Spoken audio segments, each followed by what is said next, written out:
السلام علیکم ناظرین، میں محمد فریاد بات کر رہا ہوں اور آپ میرا یوٹیوب چینل دیکھ رہے ہیں۔ ناظرین کرام، سیشن کورٹ لاہور نے رانا ثناءاللہ CCPO لاہور اور IG آپریشن کے خلاف مقدمہ درج کرنے کا حکم دیا ہے۔ یہ خبر آپ لوگوں تک پہنچاتے چلیں کہ 100 سے زائد وکلاء سیشن کورٹ میں پیش ہوئے اور انہوں نے وہاں جا کر یہ شکایت لگائی کہ کسی بھی تھانے میں ان لوگوں کے خلاف مقدمات درج نہیں کیے جا رہے۔ ناظرین، آپ کو بتاتے چلیں کہ وکلاء یہ مقدمات درج کیوں کروانا چاہتے تھے۔ آپ سب جانتے ہیں کہ پاکستان تحریک انصاف کے لانگ مارچ میں جہاں بچوں بوڑھوں نے شرکت کی، وہاں وکلاء کی بڑی تعداد بھی اس لانگ مارچ میں شریک ہوئی۔ جیسے باقی سب لوگوں کے ساتھ شدید قسم کا غیر جمہوری تشدد کیا گیا، آنسو گیس کے شیل برسائے گئے، بچوں کو، بڑوں کو، بوڑھوں کو شدید قسم سے زخمی کیا گیا۔ ناظرین، ان تمام مظالم کا اثر، یہ تمام کے تمام مظالم ان وکلاء نے بھی اپنے اوپر برداشت کیے جو اس لانگ مارچ میں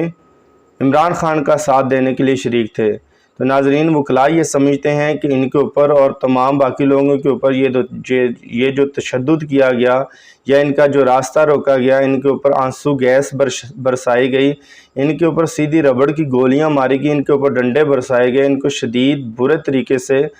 زخمی کیا گیا، یہ ایک غیر آئینی غیر قانونی عمل ہے، لہٰذا ہم ان کے خلاف مقدمات درج کریں گے۔ لیکن جب یہ وکلاء برادری مختلف تھانوں میں گئی اور عام لوگوں نے رانا ثناءاللہ کے خلاف CCPO لاہور اور IG آپریشن جو اس سارے مارچ کو کنٹرول کر رہے تھے کے خلاف مقدمات درج کرنے کے لیے متعلقہ تھانوں میں پہنچی، تو وہاں کے تھانے داروں نے ان کے خلاف مقدمات درج کرنے سے انکار کر دیا۔ لہٰذا وکلاء نے یہ فیصلہ کیا کہ وہ سیشن کورٹ میں جائیں گے اور اپنے دلائل دیں گے کہ یہ ہمارا جمہوری حق تھا، لہٰذا ہمیں اس میں نہ صرف روکا گیا بلکہ عام لوگوں کے ساتھ ساتھ وکلاء کے اوپر بھی شدید قسم کا تشدد کیا گیا۔ تو لہٰذا لاہور کی اس سیشن عدالت نے تمام وکلاء کے دلائل سننے کے بعد یہ حکم فرما دیا ہے، یہ حکم جاری کر دیا ہے کہ رانا ثناءاللہ کے خلاف، CCPO لاہور کے خلاف اور IG آپریشن کے خلاف مقدمات درج کیے جائیں۔ ناظرین کرام، دوسری خبر یہ ہے کہ ایک آڈیو لیک ہوئی ہے جس میں سیکرٹری داخلہ ایک پولیس آفیسر کے ساتھ گفتگو فرما رہے ہیں۔ گفتگو کا مختصر حال یہ آپ کو بتاتے چلیں کہ اس گفتگو میں سیکرٹری صاحب اس پولیس آفیسر کو یہ کہہ رہے ہیں کہ اگر آپ نے 2-3 لاشیں گرا دی ہوتی تو یہ مارچ آگے نہ بڑھتا اور تینوں لاشوں کا ہم نے ملبہ تحریک انصاف پر ڈال دینا تھا۔ ناظرین کرام، یہ بہت ہی سیریس بات ہے۔ کسی کی بھی جان لینا، کسی کی لاش گرانا ان لوگوں کے لیے اتنا ہی عام ہے کہ جتنا کسی عام مرغی کو ذبح کرنا ہو۔ ناظرین کرام، سیاسی اختلافات اپنی جگہ، مگر کسی کی جان لینا، کسی بھی سیاسی جماعت کے ورکر کی، کسی کے کارکن کی، کسی کے سپورٹر کی جان لینا، یہ کسی صورت بھی قابل قبول نہیں ہے۔ اب یہ آڈیو چونکہ منظر عام پر آ چکی ہے، اب موجودہ حکومت کو یا تو اس پر عوام کو بریف کرنا ہوگا، یا اس کو ڈس آن کرنا ہوگا، یا اس کو آن کرنا ہوگا اور بتانا ہوگا کہ بغض عمران کے اندر یا اپنے سیاسی اختلافات کی بنا پر آپ کسی کی بھی جان لینے کا حکم کیسے صادر فرما سکتے ہیں۔ تو پوری کی پوری قوم اس بارے میں آپ سے سوال کر رہی ہے، موجودہ حکومت اس کا جواب دے، بصورت دیگر آپ اس جرم میں برابر کے شریک ہیں۔ آپ قاتل لوگ تصور کیے جائیں گے جو پولیس آفیسرز کو لوگوں کی لاشیں گرانے کا حکم دیتے ہیں۔ ناظرین کرام، اس کے بعد آخری خبر یہ ہے کہ پاکستان میں پہلے ہی پٹرول کی قیمت 150 سے بڑھا کر 180 روپے کر دی گئی ہے، لیکن اب مزید بری خبر پاکستانیوں آپ کے لیے یہ ہے کہ پاکستان میں پٹرول کی مزید قیمتیں بڑھانے کی سمری تیار کی جا رہی ہے۔ جی ہاں، پاکستان میں پٹرول کی قیمت 180 سے بھی بڑھا کر 200 یا اس سے زیادہ کر دی جائے گی۔ ناظرین کرام، جیسا کہ سب جانتے ہیں کہ یہ حکومت جو کہ بڑے بڑے دعوے کرتی تھی کہ ہم حکومت میں آئیں گے تو پٹرول کی قیمت کو واپس لے کر آئیں گے، یا 1 روپیہ بھی عمران خان کی حکومت کو پٹرول کی قیمت مزید بڑھانے کی اجازت نہیں دیں گے۔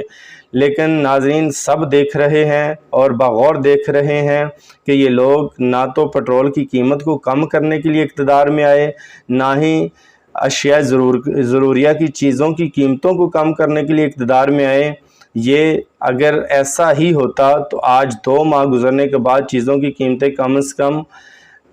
کم نہ ہوتیں تو اوپر بھی نہ جاتی، لیکن ان 2 ماہ کے اندر سب نے دیکھا ڈالر 174 سے 202 روپے تک گیا۔ اسی طرح گھی کی قیمت 450 سے بڑھ کر 530 روپے تک چلی گئی، چینی کی قیمت بڑھ گئی، آٹے کی قیمت،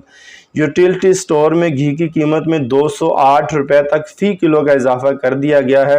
ناظرین یہ ان کے تمام دعوے بری طرح رد ہو چکے ہیں، مسترد کرتی ہیں ان کو عوام، کیونکہ یہ ان پر عمل پیرا نہیں ہو سکے کہ یہ اقتدار میں اس لیے آئے ہیں کہ یہ لوگوں کو ریلیف دیں گے۔ یہ ہرگز لوگوں کو ریلیف دینے کے لیے نہیں آئے، بلکہ یہ اپنے اوپر کیسز جو ان کے اوپر چل رہے ہیں ان کو ختم کروانے کے لیے اقتدار میں آئے ہیں، اور اس کا ثبوت آپ ہر روز دیکھ رہے ہیں کہ کبھی یہ نیب کے قانون میں ترمیم کر رہے ہیں۔ ناظرین کرام، شرمندگی کی بات پاکستانیوں کے لیے یہ ہے کہ جن کے اوپر نیب کے کیسز چل رہے ہیں، جو نیب کے وکٹم ہیں، وہی نیب کے قانون کو تبدیل کرنے کے لیے ہمارے اوپر مسلط کر دیے گئے ہیں۔ اسی طرح FIA میں لوگوں کو ٹرانسفر کیا گیا، لوگوں کی جانیں چلی گئیں۔ یہ لوگ نہ ہی تو عوام کے فائدے کے لیے آئے ہیں اور نہ ہی عوام کو یہ کوئی ریلیف پہنچا سکتے ہیں، یہ خالصتاً اپنے اوپر کیے گئے کیسز کو ختم کرنے کے لیے آئے ہیں۔ لہٰذا ان لوگوں پر قوم کو پوری نظر رکھنی چاہیے اور ہر روز ان کے ہر عمل پر نظر رکھنی چاہیے۔ ہم پاکستانی عوام اب ایک ایک چیز کا حساب لیں گے، ایک ایک چیز پہ نظر رکھیں گے کہ جو آپ نے دعوے کیے تھے کہ عمران خان نے چیزوں کی قیمتیں بڑھا دیں، ہم آ کر واپس لائیں گے۔ لہٰذا آپ قیمتوں کی چیزیں واپس نہیں لا رہے بلکہ